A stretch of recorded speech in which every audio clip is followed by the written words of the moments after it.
research, you know, why it's important to be a scientist, that sort of thing. Are we good there?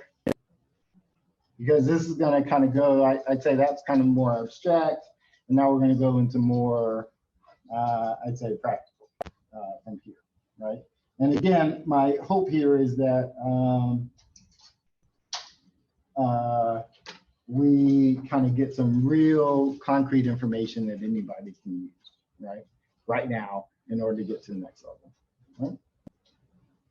Okay, so I'm going to talk about how we as Morehouse students can get to summer experiences and why they're important. And when I'm going to do what, I'm not a social scientist, but I'll do what social scientists do, which is kind of start with the assumptions and limitations of the analysis, right? Is that what they do, Alex? Is that what social scientists do?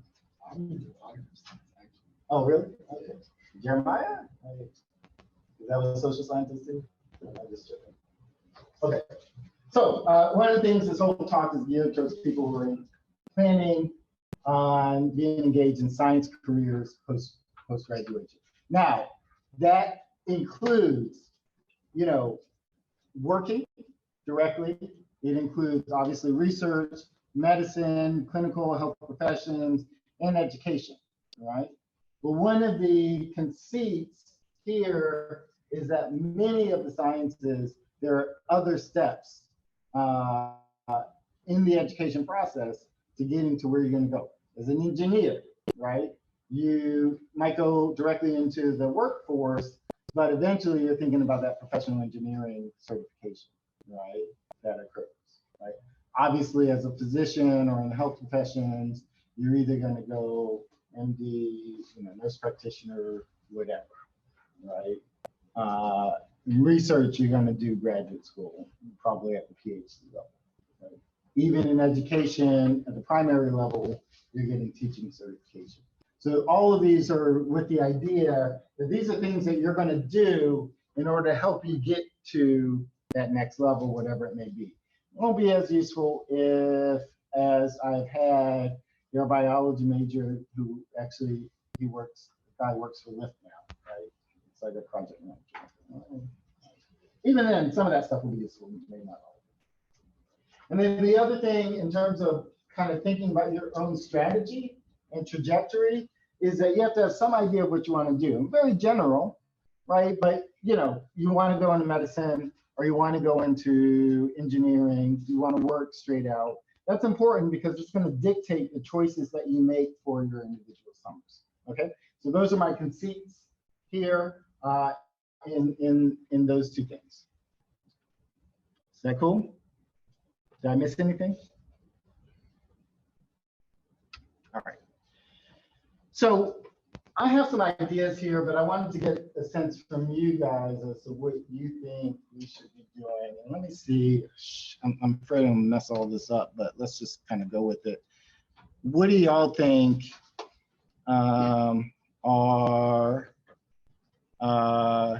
what are good ways to spend the summer?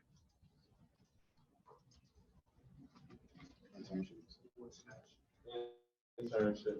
All right, internships. Word. Okay, test prep. All right. Shadowing. Okay, extracurricular goals. Planning. Okay. Reflection. I'm always down for that.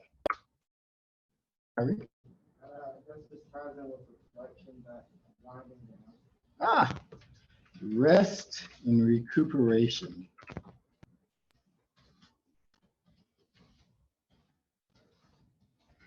All right. Anything else? That's a full summer right there. No cap. Right?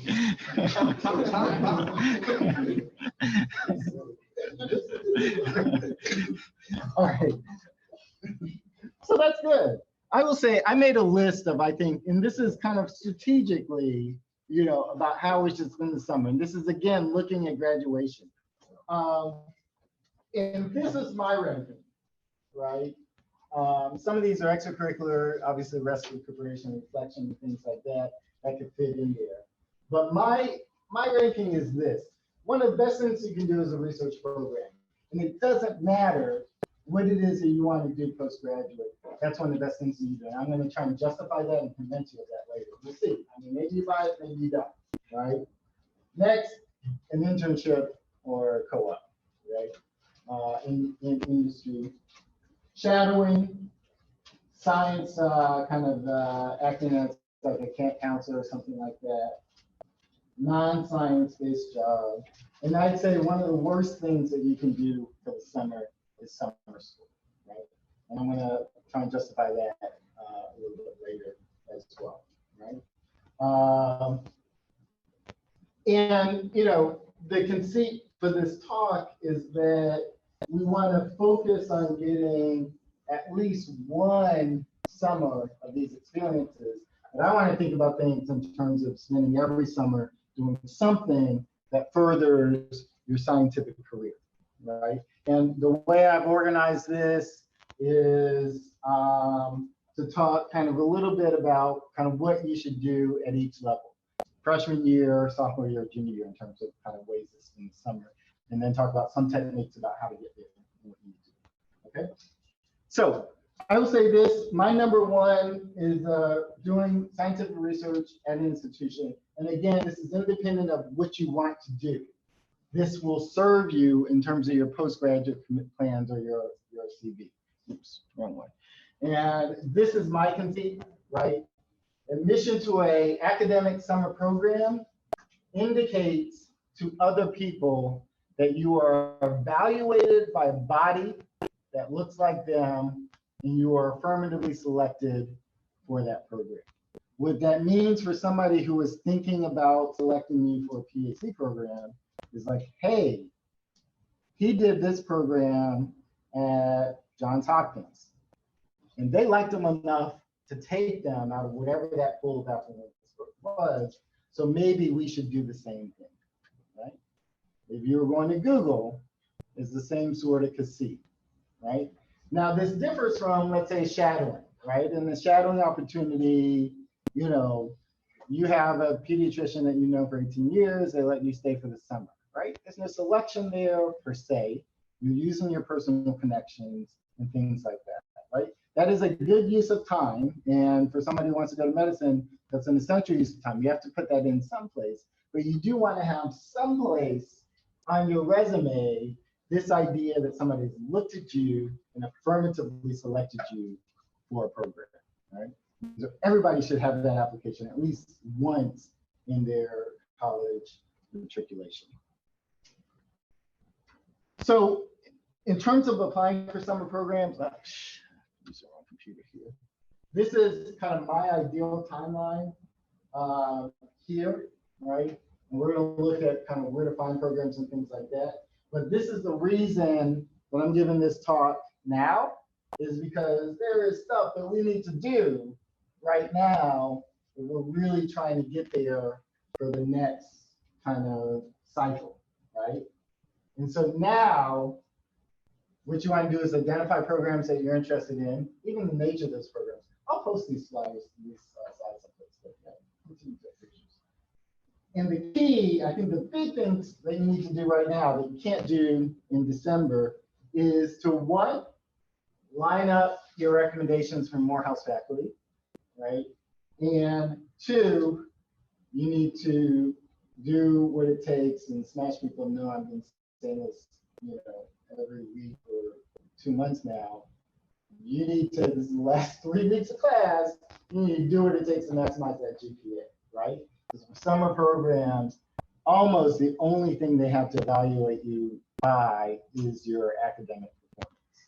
So you really want to kind of take the steps to close the deal this summer. And I'll say, I mean, this is Morehouse specific. Typically, in many places, it doesn't matter. But you also want to start to get your official transcripts, because I don't know, it used to be a thing. I don't know how long it takes for that or whatever. But you know, just get that process ready. Yeah, I know it's a big thing. Like, how would you rank recommendations? Yeah. Oh, yeah. So I meant to include a slide on that. You know, here are a couple of things that, in terms of lining up the recommendations that you need to do right now, right?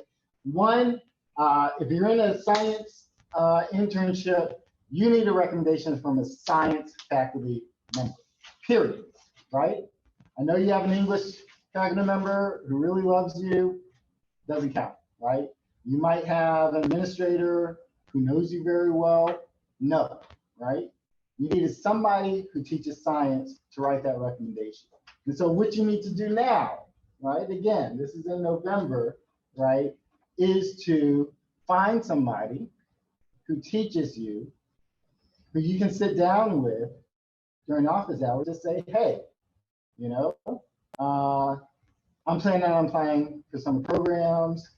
My long-term interests are dentistry, whatever, you know, I'm doing okay in your class, right?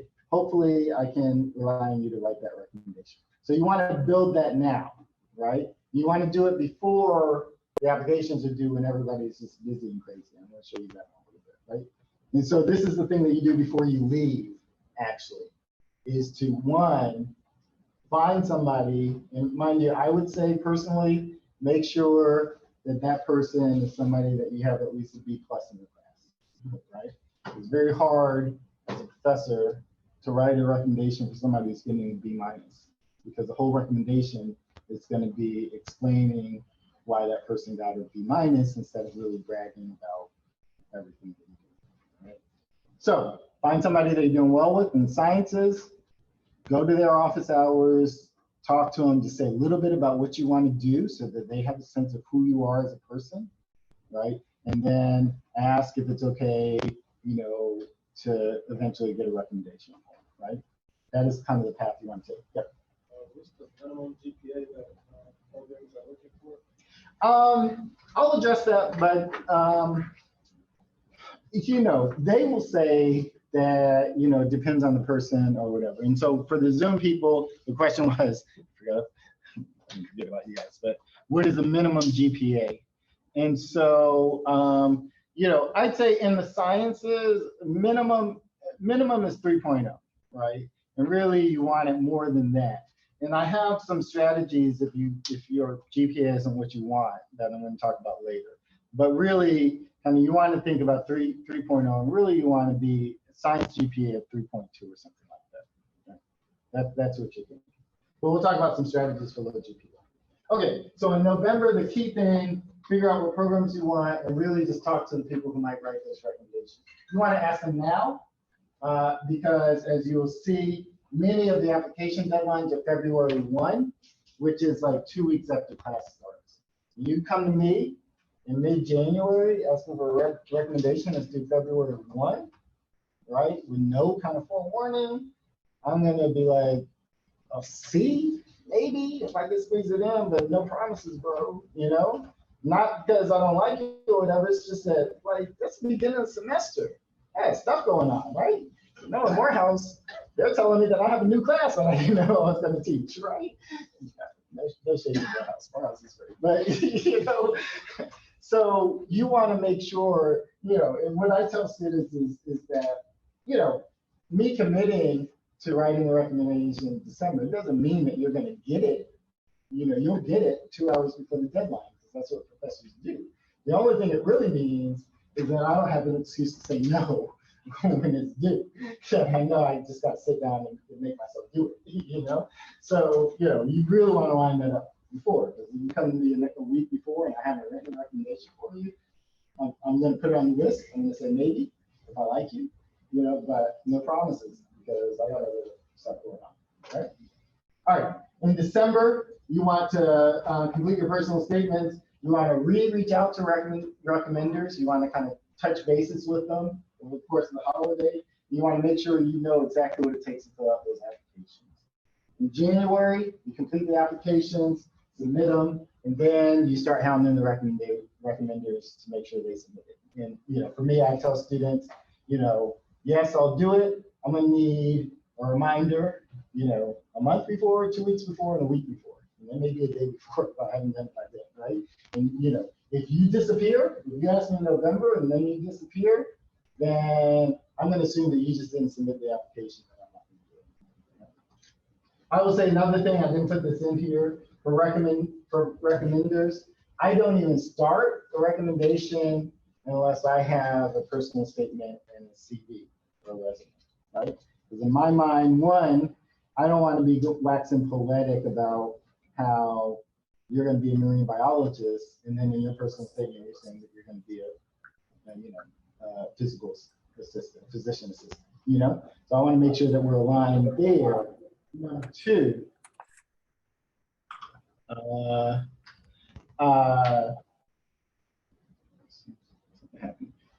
don't want to, I don't want to do the work, like my time is really valuable, so I don't want to do the work for somebody who actually ends up not submitting that application, right? So what should a freshman say? That is a good question. It depends, and it's different for summer programs, but, in general, that's a whole nother conference, so that's a whole nother seminar. But you want an introduction of who you are. You want to say why you're interested in this particular program, right? You want to say what you've done that justifies your interest in that program and that will make you a good candidate for the program. And then you want to say a little bit about why that particular institution is important. Now, for summer programs, it's a little bit different. You can be a little bit general, right? Because I think it's understood that whether you go to NYU or Columbia, it's not a dying thing. But in general, what they're looking for is one, that people are actually committed to science, and that two, you deserve to be there, and three, how you express yourself. Right?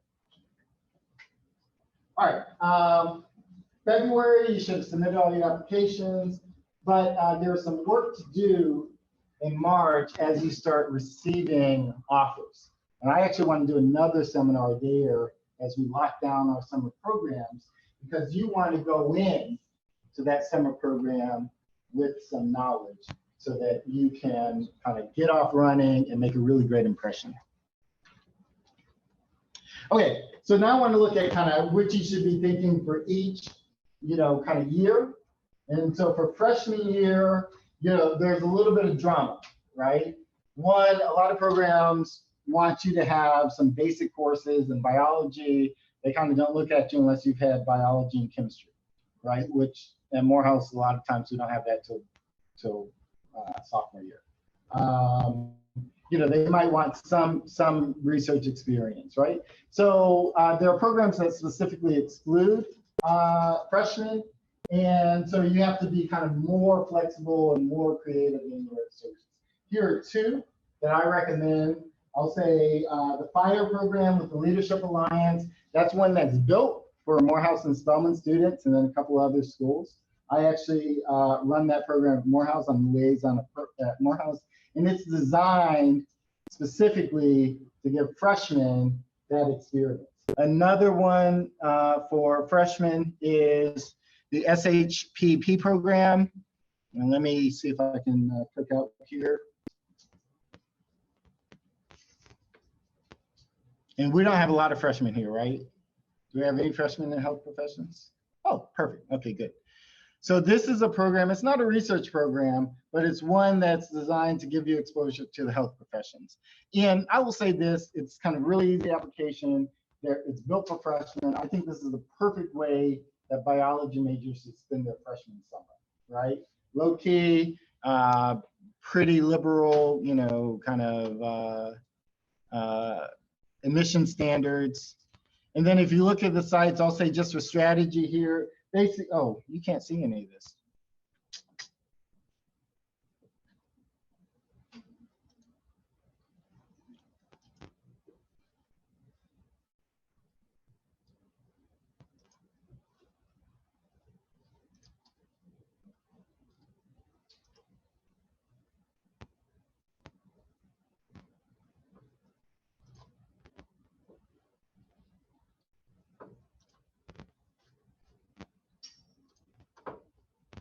Okay, so if you look at these sites, Columbia, Howard, Rutgers, Alabama, UCLA, Florida, Iowa, Louisville, Nebraska, UT Health Science Centers in Houston, UW, and Western.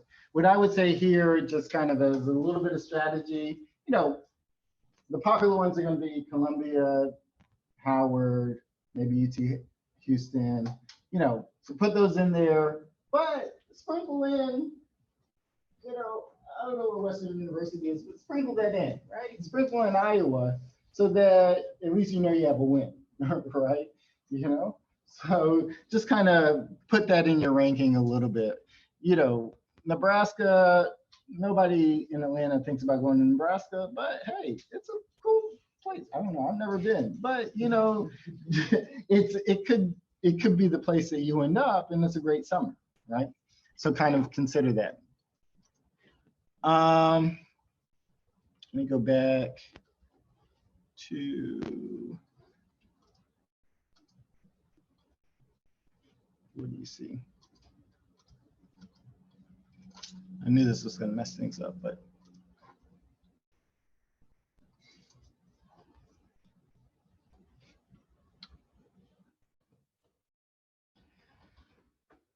Okay, so for sophomores, in my opinion, this is your year of maximal flexibility. And this is where you should really stretch yourself, right? If you know you want to go academics, do an industry internship. If you know you want to do industry, do an academic internship. If you know you're from the East Coast, you want to stay in the East Coast, go to University of Washington, right? I mean, essentially here, this is a summer where you have somebody who's paying you to travel any place in the country to live for 8 to 10 weeks. Take advantage of it. Do something that you would never have thought that you would do because you could do it for really a low cost, right? Here, I would say one of kind of the best, you know, things to do would be the Leadership Alliance. Leadership Alliance is a program that works very closely with Morehouse. I'm associated with it, Dr. Hendrickson's associated with it, Dr. Lawrence in chemistry. And they have, I don't want to switch out of the presentation, but they have sites, they have something like 20 sites. Columbia, University of Chicago, Brown, in which you can do all sorts of stuff. Yeah. I'm gonna talk about that in the last slide. They're open now for the most part. But this is the time where I would suggest people really stretch. I would also say that this is a perfect time to do an international experience, and I'm going to plug one that I've been involved with, and I might be involved with this year, and that's STEM Watch. So this is, it's kind of crazy. This is some people from Coca-Cola who, they're like this German couple who just kind of decided that they wanted to fund minority students going to Germany to see kind of scientific opportunities there, right? And so what it is, they take 10 Morehouse students and 10 Spelman students, a couple of professors. I did it in 2018 to 2019, right? And we spent 2 weeks in Germany, a week in Munich, a week in Berlin. We tour all sorts of scientific kind of outcomes there, experiences there. So this is us. It's kind of hard to see in this projector, but here, this is us at a bridge and concrete construction factory where we're standing on a bridge that they were testing for weight capacity, right? So pure civic engineering here. Here we are at a German hospital looking at how medicine is done in Germany. And this is us at the Olympic Park in Berlin at the top of the Space Needle looking over kind of the view there. This is crazy because there are only like 4 or 5 of us who are there. We actually, when we went out there, there were like 15 people. And then for whatever reason, people, you know, got to the gate to get up here, and they just got in their mind that they would have to walk up the flights of stairs to get up to the top. And so they just turned around and went. And I would say this is like one of the best views in Berlin. And they got right to the entrance, which it would have cost like $6 to go up to the top. And they turned around and left. I don't understand, you know, young folks. So we're the ones here. I'm not in this picture, I'm taking it, but these are the folks here who actually made it up to the top and did it. So I would say this is one that's chaperoned by professors. It's a really phenomenal experience, and it's just 2 weeks, and you can do it in such a way that you can actually still do a summer program. And I'm going to just kind of quickly, I know I'm going to mess things up here, but I do want to show you the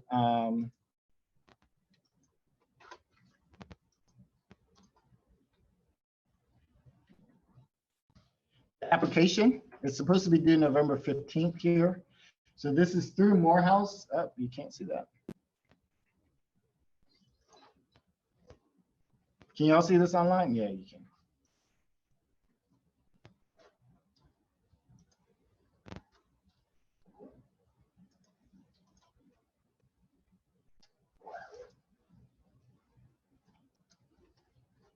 Okay, so it's through Morehouse. I put the tiny link up there, but here we are. We're going to Munich. We go to Berlin. 2 weeks. The cost to you, there is a little bit of cost. I'm trying to defer or at least get something.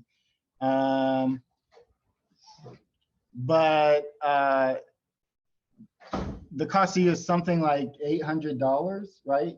But that pays for the flight, 2 weeks of lodging, food for 2 weeks, and then anytime they don't directly feed you, they give you like 20 euros to eat, and that tends to be like 5 times, so you get something like 100 or 150 euros out of it, right? So, I mean, there's some cost, but you know, you get much more than you give here. So really phenomenal opportunity, put some international experience on your CV. And we've had students who have really done that and then gone and done a German internship. And the whole time, the whole goal is to get more, you know, quote unquote, diverse people to do scientific work in Germany. And so people have gone and spent 2 years after they graduated in Germany doing work. And I would say, I mean, I'm recording this, but, you know, being quote unquote diverse in Germany, you stand out for better or for worse, right? So you get a lot of attention going there. So it's a really, you know, it's a good way to spend a couple of years after you graduate. I'll say that much. So definitely consider that. Did y'all see that online? We lost a lot of people.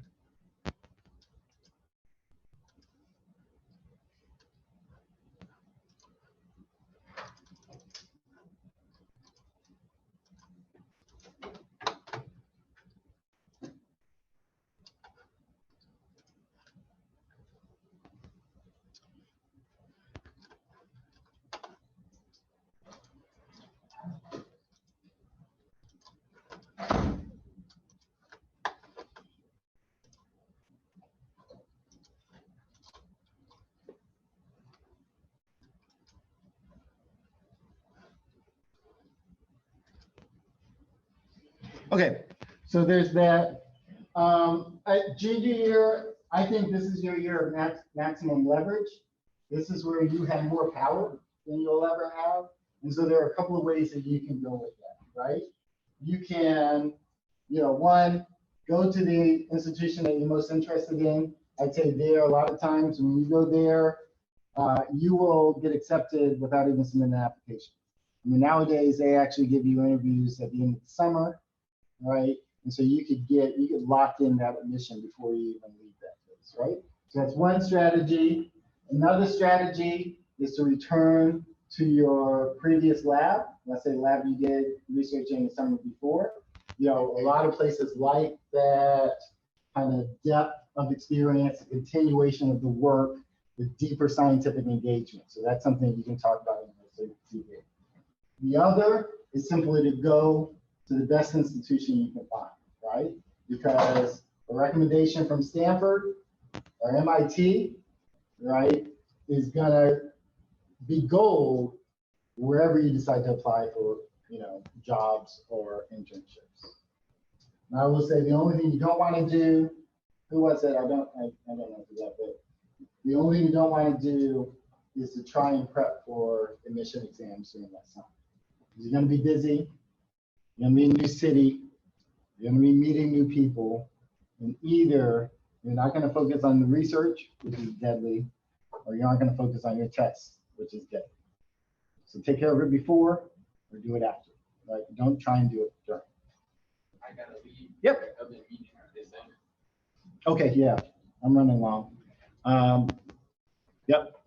But this is, I think, the last couple of slides anyway, but yeah, so that's it. I will say this, the purpose of doing these summer experiences are this, they're internal purposes, looking to see if science is good for you and all that stuff, but honestly, that's all BS, right? The real purpose is right here, right?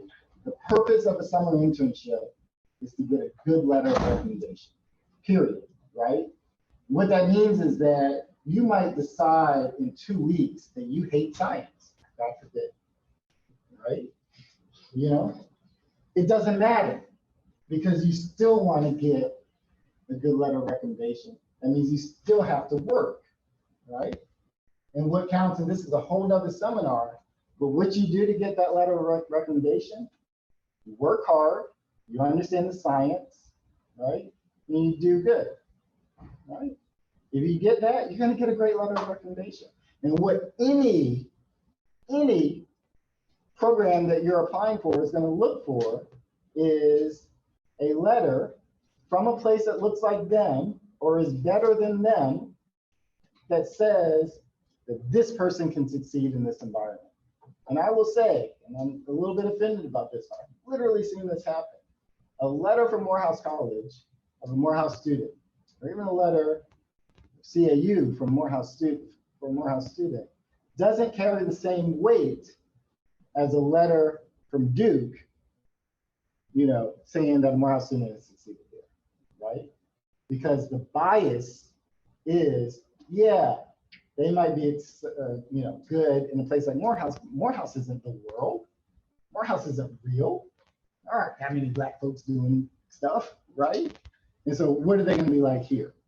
And you need that letter that says this person would be a great addition to this lab at UNC, MIT, Stanford, whatever, right? And that is your purpose. Even if you hate it, right? You still want to secure that letter, right? Because that is the product of your summer, right? And you have to act in a way to get that. And I would say, this is the thing that frustrates me. I've had people that have broken their neck to get into a summer internship at Stanford and wasted that opportunity, right? By shutting down, even if there are some legitimate reasons to shut down, shutting down and not taking full advantage, not being able to secure, the bag. Right? Oh, did you have a question? Oh, okay. Yeah, Taja. So for recommendations, are they like sealed or will they hand to you potentially open so you can read it yourself? No. In general, like I don't share my recommendations with students. Yeah. So a professor could potentially write back. Yeah, so there's a way to ask that question, and it's basically, can you write me a great letter of recommendation? And professors in general will be honest with you. And, they will either say, well, this and this happened, whatever, or yes. And obviously, you want to focus on the ones, for a summer program, good might be good enough, right? But certainly for postgraduate, you want great. Right? Wait, so generally, when a professor writes a letter of recommendation for a student, does the student ever get to see that letter, or they just send it straight to whoever the letter's from? Yeah, no. Letters always, I don't give letters to students. And most places don't, because that kind of breaks the chain of, whatever, what is that chain? Chain of contact or whatever. I don't give letters to students because there's nothing that says that you didn't write that letter directly, right? So most of it goes directly to this. So you don't know what they're going to say. And usually I won't write a letter unless the student waives the ability to view it. And that's not a knock on the student. It's just that, the student should, one, know me well enough to know that whether I'm going to write a good letter or not. And two, there should not be any undue influence on that letter. Okay, so if you have a low GPA, and low kind of is 3.0 or below, what you're going to need is one, an exceptional letter of recommendation, right? And so you really need a faculty member to say, I know his grades are bad, but I've seen him do X, Y, and Z, and I think he's going to be great at this, right? And mind you, that means you need to build a relationship with somebody to do that, right? You need to be open to simply volunteering, you know, or staying here, seeing if somebody will just take you so that you can build that experience, right? Or, you know, this is probably the only place where maybe a summer school would make sense because you're really just trying to up your GPA and remediate your grade, right? So those are the things you need to focus on.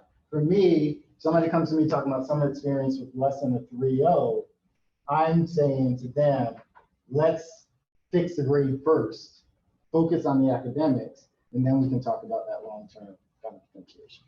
And I would say this is you know, unfortunate here, you know, in terms of resources, what we have done, I probably should have put this up front, but one, you know, there's a wealth of expertise within the Morehouse community. And then two, I have made this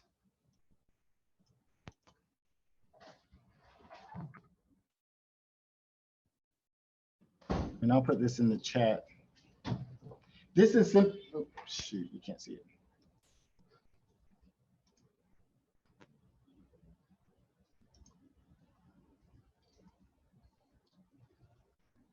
It's just me in the call. Ah.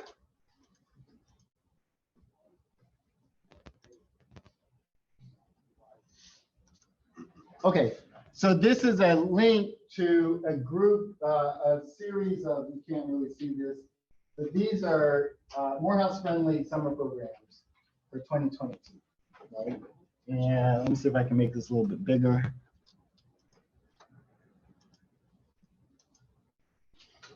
You know, so I'll repost the link, but these are all places that either Morehouse students have went, or Morehouse faculty have direct relations with, that are listed by the institution, the name of the program, and importantly, the due dates, right? And note here, I would say 40% of the programs have a due date of February 3rd or before, right? So this is why we have to be thinking about these things now. And so these are, you know, I kind of check to make sure all the links are good, but all of these are places that have been somewhat vetted by some Morehouse faculty, right? And that's available to us. And this is something I built myself that you guys would have access to.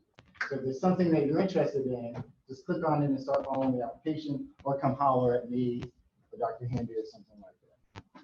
Okay? Are there any research opportunities on that list that are engineering based in school? Yes. Yep.